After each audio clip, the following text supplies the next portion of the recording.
안녕하세요. 훈민정음을 활용하여 세계의 모든 소리를 글자로 표기하는 고재윤입니다.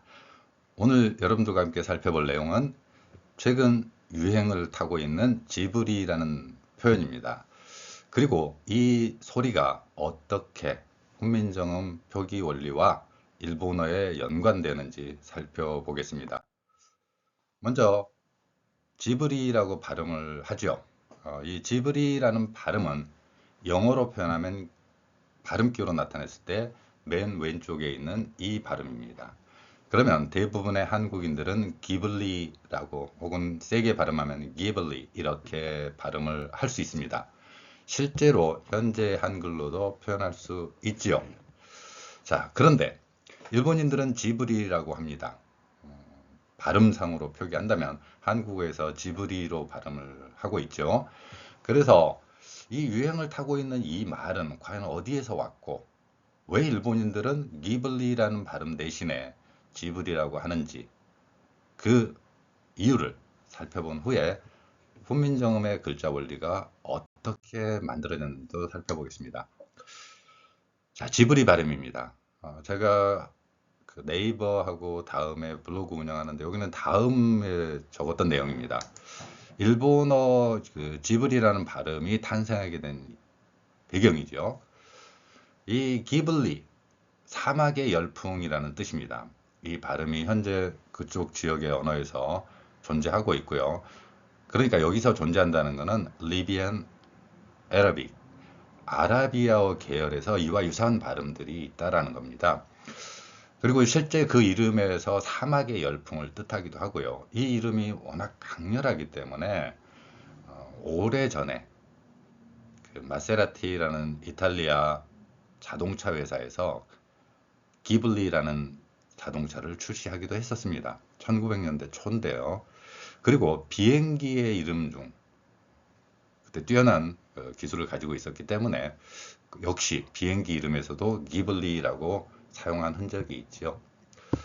이 강력한 이름을 일본인들이 사용하게 된 이유가 뭔가 하는 건데 미야자키 감독이라고 하지요. 미야자키가 무슨 이야기를 했냐면 내가 애니메이션에 새로운 바람을 불러일으키겠다. 뭔가 강렬한 바람 이런 거가 필요한데 여행을 하다 보니까 이런 이름을 내가 들었다. 그 이름 어, 앞으로 일본 만화계에 강력한 바람을 불러일으킬 거야. 신선한 바람을 불러일으킬 거야. 라고 했다는 겁니다. 거기까지는 이해가 되는데 그러면 왜 지브리라고 했습니까? 기블리가 아니라. 이 내용에 대해서 미야자키는 다음과 같이 말을 합니다. 일본어 발음으로 하다 보니까 이상해. 그러니까 현재 일본어로는 표현할 수 없어. 언어학자는 아니지만 미야자키는 바로 일본어 발음의 특성을 주목했던 거죠. L 발음을 할 수 없기 때문에 이 표현을 지브리라고 할래. 발음에서. 그러니까 G를 G 발음으로 하고 이렇게 지브리라는 발음을 사용하게 된 거죠. 그러면 미야자키가 그 관심을 가졌던 이름에서 왜 블리가 아니라 불이라고 했느냐라는 거죠. 자, 이 발음 한국인들은 이렇게 기블리라고 발음할 수 있습니다. 먼저 유행이 된 이 내용들도 함께 살펴볼 필요가 있습니다. GPT에서 최근 그 지브리 열풍과 관련지어서 지브리가 만들어내는 이미지가 바로 이거거든요. GPT 원리입니다. 많은 분들이 GPT 그러면은 그냥 컴퓨터 관련되는 어떤 용어야 이렇게 생각하시겠지만 그것은 언어학과 관련된 용어라는 거죠. 그러니까 20세기 최고의 천재 중에 한 명으로 인정받고 있는 노암 촘스키라는 언어학자가 있습니다. 이 사람이 뭐라고 했냐면 GPT라는 이야기를 했습니다. 인간이 어떻게 말을 할 수 있고 언어 표현이 등장하고 다양한 언어를 말할 수 있는지에 대한 해답입니다. 저 역시도 대학원 시절에 이분의 이론 체계를 공부하면서 나름대로 정리한 원칙은 있습니다만은 어쨌건 이 촘스키 언어학의 핵심은 바로 이거예요.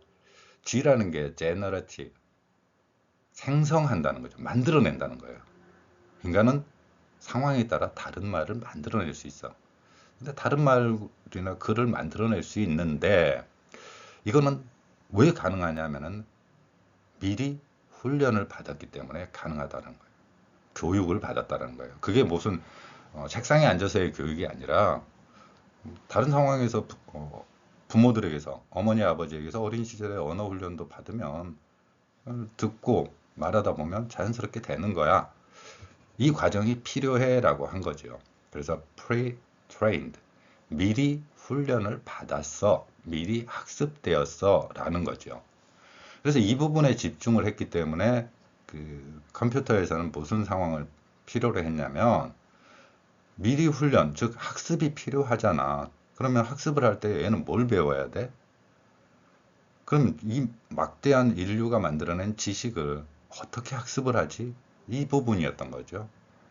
그래서 컴퓨터는 이제 더 많은 용량, 반도체가 또 필요했고, 그 과정에서 지금 우리나라에 뭐 삼성전자나 SK 이런 부분에 반도체 기술이 필요했던 거고, 이 기술들이 집적된 상황에서 이제 빠르게 훈련을 할 수 있다는 거죠.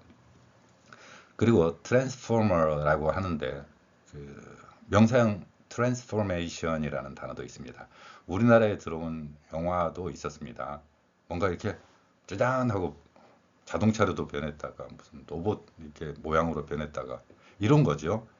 이걸 변형이라고 하는 거예요. 바꾼다는 의미죠. 그래서 이 세 개가 바로 노암 촘스키 언어학의 핵심입니다. 너무 어려운데? 그래서 저는 이제 비유적으로 한번 여러분들과 함께, 여러분들 중에서 이 이야기를 아는 분들도 있을 거예요. 자, 이렇게 질문할 수 있다는 거죠. 세상에서 제일 무서운 이야기 해봐. 그러면 얘가 학습되고 훈련되어 있고 만들어내는 거죠. 뭐라고요? 호랑이가 나타났다. 겁내 무섭죠. 자, 호랑이가 나타났다. 지금은 안 무섭죠. 호랑이 보면은 무슨 느낌이 다른데. 어쨌건 얘가 이렇게 학습을 했으면 호랑이가 나타나면 되게 무서운 거예요. 그 다음에 세상에서 제일 무섭고 슬픈 이야기 해줘. 그랬더니 호랑이가 죽었어. 얼마나 무서워. 그리고 얼마나 슬퍼. 흑, 뭐 이런 거죠. 아, 참나. 그럼 한 번 더. 세상에서 제일 무섭고 슬프고 더러운 이야기 한번 해봐. 자, 변형 생성해봐. 이제 이런 거죠. 그러니까 호랑이가 똥 싸다가 죽었어. 이런 원리를 인간들은 이해하고 만들어낼 수 있었고, 이거를 컴퓨터에 적용시키는 과정이 바로 GPT입니다. 그리고 이 GPT 원리가 이제 활용되기 때문에 그 지브리라는 만화, 이 만화가 있는데 이런 식으로 만들어줘. 그러면은 만들어낸다는 거예요. 지브리가 지금 인기를 끌면서 활용할 수 있는 상황이 도달한 가장 핵심적인 원리가 글로가 아니라 이렇게 이미지로 형성해서 만들어낼 수 있다는 겁니다. 이 과정이 학습되어 있기 때문에 만들어낼 수 있고, 더 나아가 그 내용들을 동영상으로도 만들어낼 수 있는 거죠. 자, 그러면 앞에서 이제 기블리라는 발음이 왜 일본어는 쥐브리라고 했는지, 미야자키 감독은 과연 무엇 때문에 저런 말을 했을까 하는 겁니다. 우선 일본어의 기본 원리는 한국어에 뿌리를 두고 있다. 그래서 다른 언어학자들하고 저는 견해가 좀 다릅니다. 뭐 역사적인 증거 이런 거 필요 없고 현재 보자라는 거예요.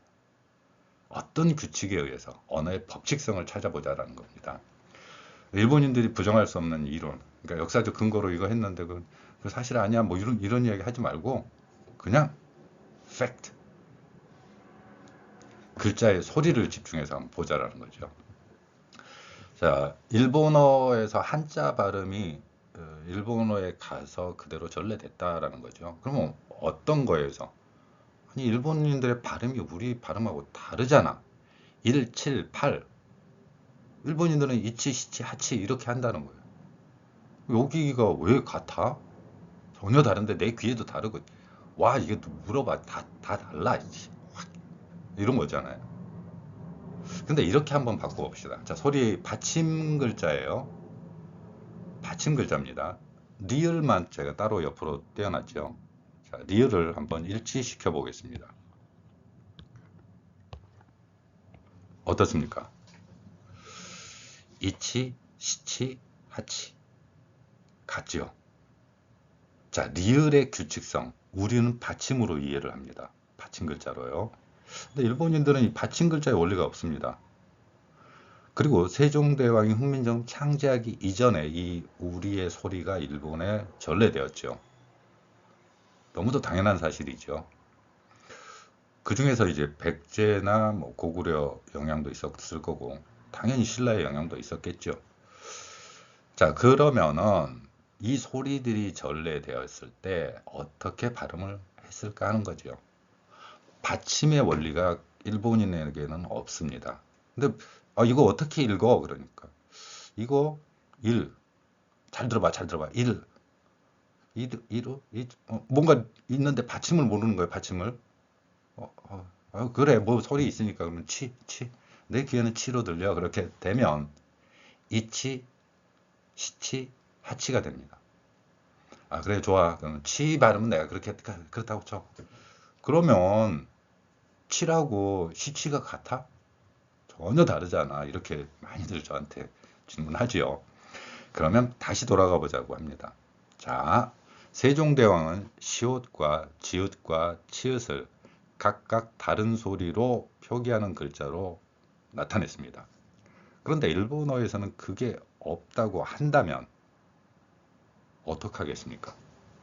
세종대왕이 이 소리를 정말로 정밀하게 구별해냈다는 거죠. 시옷과 지읒, 치읓은 다른 소리야 라고 한국어에 존재하는 그 소리를 했고요. 일본인들에게는 그 소리가 다른 소리가 아니라 설마 이렇게 하는데 여러분들이 똑같아요. 영어에서 P하고 F 발음 한국인들 구별 못하고 일본인들은 뭐 당연하죠. 구별 못합니다. 쉽지 않아요. 당연히 그것 때문에 제가 이 글자 표기도 만들었고요. 영어의 B하고 V 이 소리 구별 못하는 것도 마찬가지고요. 없기 때문에 이 소리를 표기하는 방법이나 어떤 원리가 없다는 거예요. 들어본 적 없는 소리 이렇게 되는 거죠.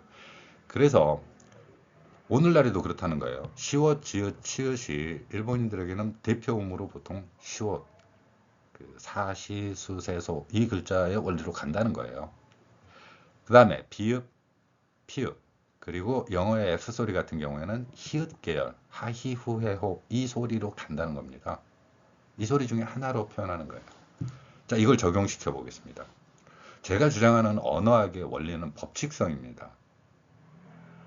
그러니까 보통 언어학에서 지금 앞에서 촘스키 이야기를 했지만 그 전에는 우리가 그림이라는 사람의 그 언어학 이론 체계를 굉장히 중요하게 생각을 하고 있고요. 오늘날 많은 인도 유로보족이라든가 이런 표현들이 당시에 존재하는 그 언어들을 법칙성을 찾아낸 거죠. 그리고 우리 현재 국어학에서 일본인들이 만들어낸 그 언어의 법칙성, 뭐 두음 법칙, 모음조화 뭐 이런 것들도 다 이 사람들의 이론 체계지요. 자, 시옷, 지읒, 치읓이 시옷이라고 한다면 여러분들은 이제 치읓이 시옷으로 될 수 있겠다 이해되시죠? 그 다음에 피읍이 히읗이 되겠다 이렇게요. 그리고 이 소리로만 일본인들의 글자로는 표기가 가능했다는 거죠. 너무도 당연한 거예요. 세종대왕처럼 이렇게 엄밀하게. 그래서 세종대왕이 훈민정음을 창제할 때 보면 시옷이라는 글자에다가 이걸 기본음으로 봤습니다. 이게 뭔가 다른 소리가 있는데 한 획을 더 그으면 또 다른 소리가 나와. 그리고 거기에다 또 한 획을 더 그으면 또 다른 소리가 돼. 이렇게 보았던 것입니다. 이걸 구별하는 정말로 뛰어난 놀라운 언어학자였다는 것도 알 수 있는 내용이죠. 자, 이제 다시 한번 되돌아가 보겠습니다. 만약 여러분이 지금 세종대왕이라면 지금 현재 여러분들의 언어 능력은 어쩌면 우리가 앞에 다른 동영상에서 제가 말씀드렸지만 일본인들의 언어학이 감히 따라올 수 없는 수준의 여러분들의 언어학적 지식을 가지고 있습니다. 받침, 이 받침 자, 그런데 세종대왕의 입장에서 보자는 거예요. 외국어에서 7, 8 이런 소리를 들었습니다. 자, 한글이 없어요. 그럼 여러분들은 가지고 있는 글자가 한자밖에 없습니다. 혹은 일본인이라면 뭐 히라카나나 가타카나 정도를 가지고 있겠죠. 아까 제가 앞에서 말씀드린 미야자키 감독이 했던 이야기 그런 겁니다. 그럼 나는 이거 어떻게 소리를 표현해? 그래서 그 받침 소리의 원리를 갖고 있지 못하기 때문에 그 명확하게 이게 7 이게 7 뭔가 이게 한 번에 호흡 나올 때 리을 소리 같은 거 이런 거를 생각을 해내는 거죠. 한국인이니까 가능해요. 저거 뭔가 다른데 뭐 이렇게 일본인의 입장에서 만약 여러분들이 생각을 해 보신다는 거예요. 자, 이 내용을 여러분들이 마음속에 간직한다면 세종대왕이 얼마나 뛰어난 글자 표기 원리를 만들어냈는지 알 수 있을 것입니다. 그리고 이 글자 원리를 일제강점기에 제가 맨날 이야기하는 일본인 언어학자의 이론으로 바꿔버린 그 사실에 너무도 안타까울 거예요. 자, 받침 리을 발음입니다. 앞에서 제가 어떤 일정한 원칙, 자, 세종대왕이라면 그리고 일본어 방식으로 표현한다면 이제 1, 7, 8 말고 다른 글자에도 그런가 하는 거예요. 이걸 저는 법칙성으로 보는 거죠. 한자어에서 두드러집니다. 자, 그러면 길, 받침 리을 있죠. 여러분들은 뭐라고 표현할 거예요? 한글 없다니까요. 자, 한글 없어요. 자, 일본인 입장이에요. 아까 이치, 시치, 하치 이러듯이 이거 기치 이렇게 한다는 거예요. 물론 완벽하게 100% 똑같이 이렇게 되면 얼마나 좋겠습니까? 그런데 일본어의 언어가 전래될 때 중국어 계열도 들어가요. 중국어 발음도 들어갈 수도 있고 또 역사가 몇천 년이 됐는데 그 과정에서 다른 발음도 낄 수 있죠. 그렇지만 변할 수 없는 그 하나의 사실은 이러한 그 우리말에서 받침으로 이해하는 소리들이 일본어에서는 다른 소리로 변경되고 뭔가 다른 소리가 뭐가 끼었어 이런 거예요. 그래서 치라는 발음도 되지만 츠처럼 표현하기도 합니다. 이 원리 여러분들 이해하시겠어요? 우리말처럼 리을 받침, 즉 세종대왕의 마음으로 창제한 이 받침 소리가 없기 때문에 받침으로 저 소리를 표현할 방법이 없었던 거예요. 알파벳도 마찬가지입니다. 받침 표기 없어요. 받침으로 표기하는 원리는 없다는 거예요. 받침으로 표기 못하니까 소리를 분리 못해요. 그래서 단어가 길어지는 겁니다. 그럼 복잡해지죠? 막 그런 거 있잖아요. 비어리서 이런 단어 같은 경우는 글자가 길어지잖아요. 그러니까 그러면 또 이걸 또 음절이라고 나눠야 됩니다. 여기서 여기까지는 한 번의 호흡, 한 번의 호흡, 한 번의 호흡. 그러면 야, 이거 세 번 호흡이야. 그래서 삼음절이라는 이론 체계가 필요하고. 그러니까 또 이제 이 세 개의 소리를 어떻게 해야 돼? 강한 소리는 이거야. 뭐 이렇게 발음 기호에 강세 표시해야 되고 이런 거예요. 우리말에 멜로디가 없다고 이야기하는데 우리는 멜로디 없는 이유가 있어요. 그럴 필요가 없어요. 그러니까 액센트를 만들 필요가 없어요. 너무도 많은 소리를 표현할 수 있기 때문에. 그리고 여러분들이 실제로 그러해요. 자, 그러면 또 다른 사례를 한번 들어보겠습니다. 뭐 길, 밀, 물, 받침 리을 다 있잖아요. 그럼 물론 영어로 일본어로 죄송합니다. 일본어로 어떻게 할 거야? 무치 론. 이 론 발음도 마찬가지죠. 받침이 없으니까 뒤에다 이렇게 받침, 우리말 받침처럼 비슷한 표기를 하는 겁니다. 그래서 무찌론, 무찌론 이렇게 하는 발음이 나오는 거죠. 물론이라고 표현하는 겁니다. 이제 잠깐 더 다른 이야기를 조금 더 해보겠습니다. 근데 이 물론이라는 한자어를 한때는 무론으로 발음해야 된다. 여러분들이 4, 50년 전 책만 보더라도 이런 표현 나올 겁니다. 무론하고 뭔가 좀 그렇잖아요. 왜 그랬을까? 저런 사람은 저 말을 할까? 물론이라고 할 수 있는데 물론 지금은 물론이라는 게 대사가 있지만 이전에는 무론이 옳다고 주장하는 사람들이 있어요. 어디로 가는 겁니까? 왠지 일본어 발음을 닮아가고 있다는 그런 느낌은 안 받으시나요? 자, 어쨌건 여담이었습니다. 이 내용도 한번 정말로 파고들어서 여러분들 중에서도 한때는 논쟁거리였으니까 한번 살펴보시기 바랍니다. 자, 그러면 여러분들 한번 생각해 봅시다. 끝말. 이 끝말이라는 게 끝이라는 뜻이에요. 그러니까 이게 무슨 말이냐면은 한자어 소리로는 말, 뜻끝자인데 그 우리말, 순우리말로 하면 끝이라는 뜻이고 한자어로는 말로 읽는다. 그러니까 이 끝이라는 글자를 세종대왕을 만들어낸 거고 이 소리는 있었던 거예요. 말이라고 하는 거고 이게 이제 우리말인지 아닌지를 살펴보는 가장 큰 원리인데요. 끝이라고 하는 이 말이 바로 순우리말입니다. 그리고 이거는 한자어 발음이고요. 자, 끝이라고는 표현으로 이제 일본어에 전래된 경우도 있고 그게 이제 순우리말, 일본어에 전래된 순우리말이라는 동영상에 보시면 몇 마디를 제가 해놨습니다. 엄청 많아요. 그런데 이제 몇 가지 것만 생각나는 대로 한 거고. 자, 이 말 뭐라고 발음할 것 같습니까? 한국인들 가능해요. 추론해 보세요. 앞에서 제가 말씀드린 치 아니면 츠로 되겠죠. 그래서 이렇게 표현합니다. 마츠. 됐죠? 자, 이게 법칙성이라는 겁니다. 그래서 일본인들이 뭐라고 하든지 간에 뭐 이론적 체계로 뭘 어쩌고 백제 어쩌고 제가 안 믿는 이유예요. 엉뚱한 소리 하지 말라고.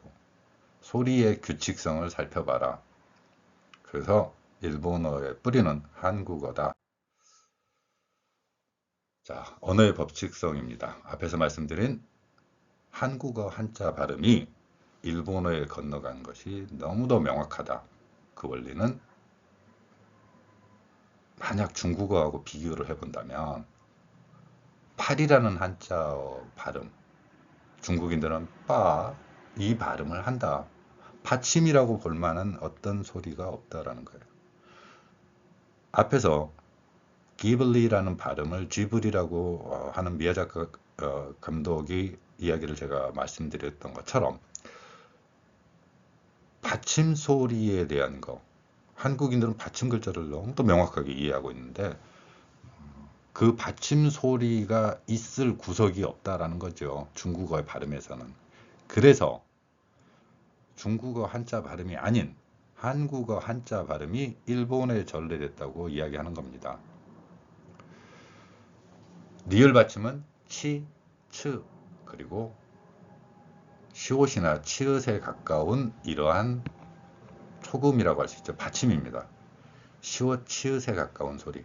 근데 일본인들은 치읓 소리가 없기 때문에 초금을 보통 시옷으로만 합니다. 그리고 우리말에서도 외래어표기법뿐만 아니라 많은 언어 표현에 그냥 막 시옷 넣는 거 되게 좋아하잖아요. 그 원리가 일본어의 계열이라고 저는 주장하는 이유이기도 합니다.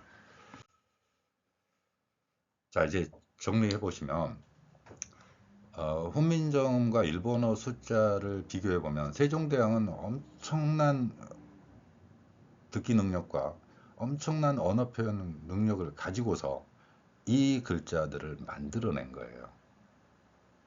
일본인들이 따라올 수 없는, 일본인들에게는 시옷으로 받아들이는 이 소리들에도 다양하게 표기할 수 있고 그 소리들은 미묘한 차이가 있으며 그리고 이 소리가 비슷한 소리로 들리겠지만 글자에 한 획을 더함으로써 다른 소리로 표현할 수 있어.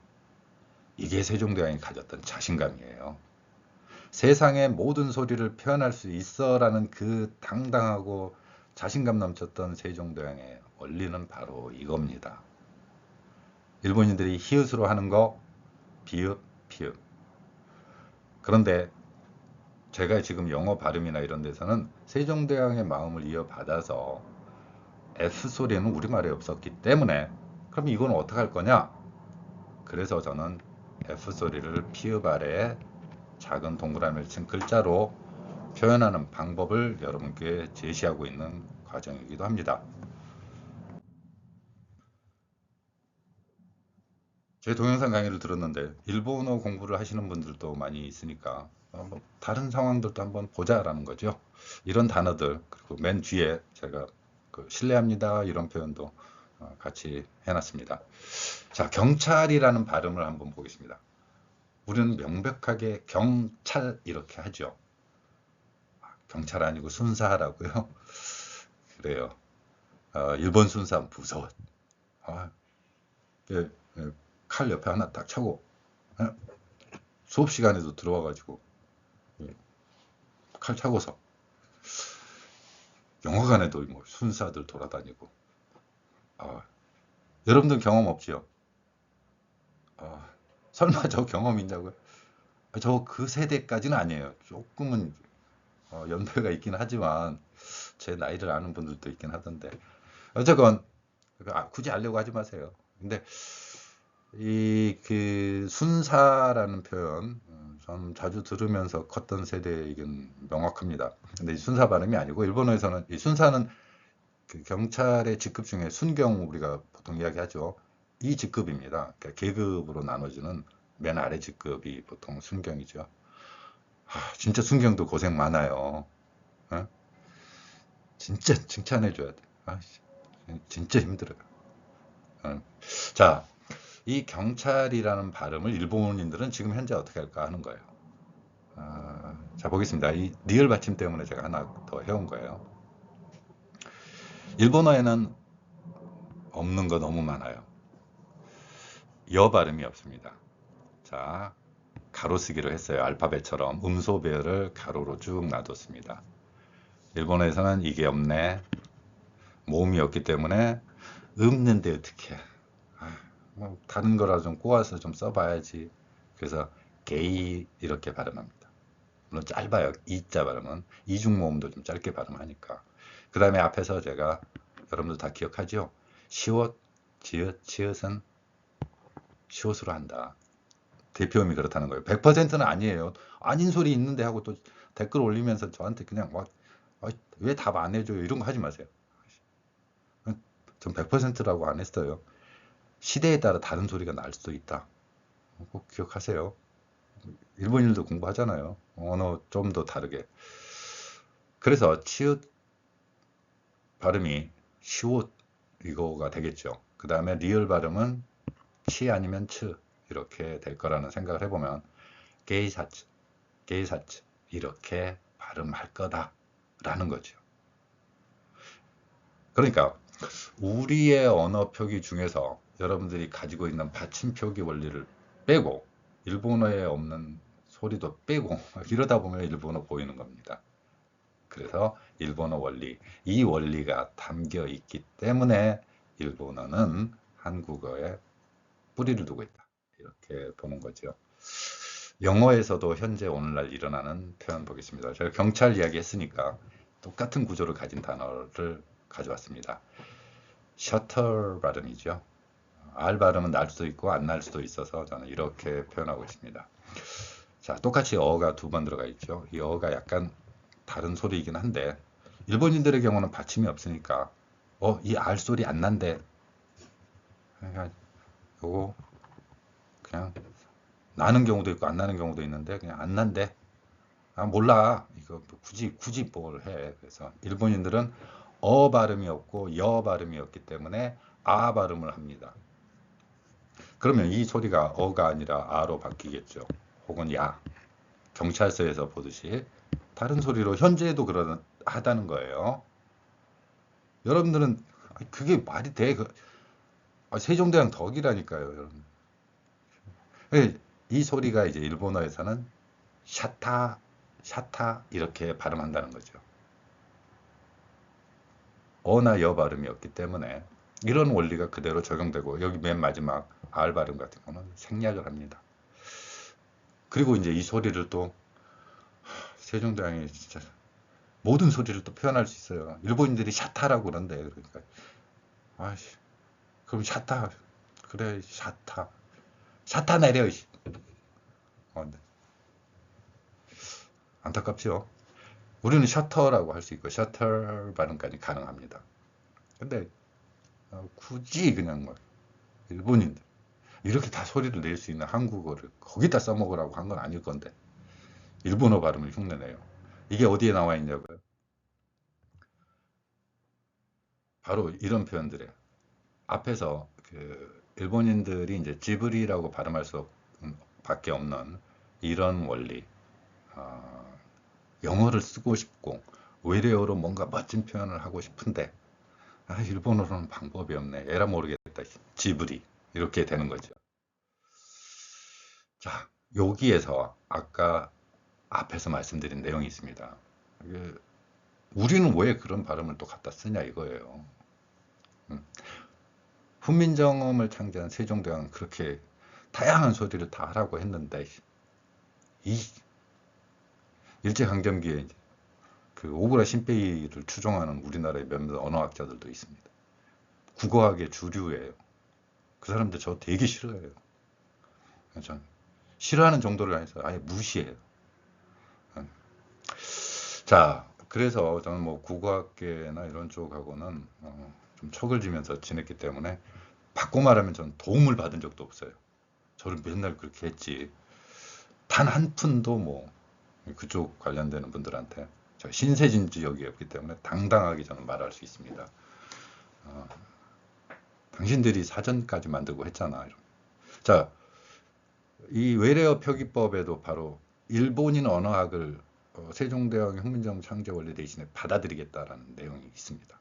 그리고 세종대왕에 감사하지 아니하고 제가 맨날 동영상에서 하는 이야기 있죠. 오그라 신빼이, 소창진평, 이 사람의 이론체계 대표자입니다. 뭐 그 밑에 또 다른 사람도 있어요. 한국인 중에서도 제가 뭐 이름을 밝힐 수는 없어요. 여러분들 금방 찾아내긴 하겠지만 밝힐 수는 없는데 국어책에도 실리는 그런 분이죠.